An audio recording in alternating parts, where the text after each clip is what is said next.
मेरे पास मेरा पेशेंट आता है कि जी हमने फिलर्स करवाने, हमने लिप फिलर करवाने, देखिए मेरे हिसाब से आपको सूट नहीं कर रहा, but still if you are insisting तो इसके आपको ये नुकसान हो सकता है। बहुत सारे पेशेंट नहीं मानते इस बात को, वो कहते हैं नहीं जो हम सोच के आए हमने वही करवाना है, आप कर दें। हर बंदा ही चाहता है कि वो खूबसूरत से खूबसूरत होता चला जाए, उसके लिए वो फेस फिलर्स, बोटॉक्स और पता नहीं क्या क्या करवा रहे हैं। लेकिन सबसे पहला सवाल मेरा ये है कि हमें पता है कि एक चीज़ जो हमें नेचुरल दे दी गई है और उसके साथ छेड़खानी करना अच्छी बात नहीं है।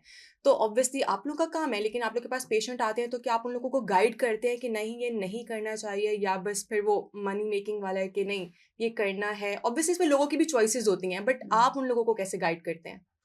देखिए अब इसमें हमारे पास 2 पॉइंट्स हैं। एक नंबर 1 ये है कि आप मुझे पूछ रही हैं कि मैं उन्हें गाइडलाइन देती हूँ या नहीं देती। और दूसरा पॉइंट ये है कि नेचुरल चीज़ को ख़राब करना ठीक है कि नहीं है।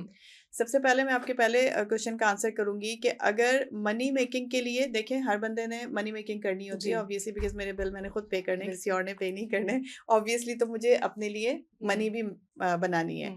लेकिन being a doctor, being a dermatologist जो मेरा काम है वो ये है कि मैंने सबसे पहले अपने पेशेंट को गाइड करना है। ठीक है, फॉर सपोज मेरे पास मेरा पेशेंट आता है कि जी हमने फिलर्स करवाने, हमने लिप फिलर करवाने, मैंने उनका कंसर्न जानना है, आप क्या एक्सपेक्टेशन रखते हैं लिप फिलर से, क्यों करवाना चाहते हैं।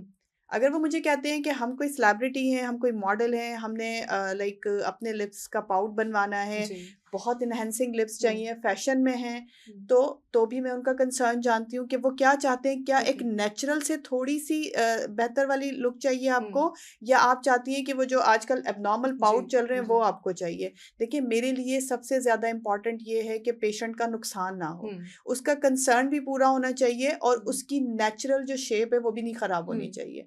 तो डेफिनेटली मैं अपने पेशेंट को गाइड करती हूँ, उसे बताती हूँ कि उसके लिए कितना फिलर इम्पॉर्टेंट है, उसके लिए कितना फिलर होना चाहिए, कितना फिलर नहीं होना चाहिए। अगर वो मेरी बात से एग्री कर जाते हैं, बिकॉज आजकल ना हमारे पास पेशेंट ऑलरेडी पढ़ कर आते हैं, सीख के आते हैं, यू नो सोशल मीडिया ने उन्हें इतना ज़्यादा अवेयरनेस दे दी है कि कहीं कहीं वो अवेयरनेस हमारे लिए ख़तरनाक हो जाती है। लास्ट डेज में मैंने बाकायदा अपना एक स्टिल पोस्ट बना के लगाई थी कि जो एक नॉर्मल कंसल्टेशन के लिए आ रहा है उसकी फीस ये है, उससे कुछ रुपए ज्यादा है उनके लिए जो गूगल से पढ़ के आते हैं, जो डायग्नोसिस तय करके आते हैं उनके लिए उससे ज्यादा है, जिन्हें सिर्फ मुझसे लाइक मेडिसिन चाहिए उनके लिए सबसे ज्यादा है।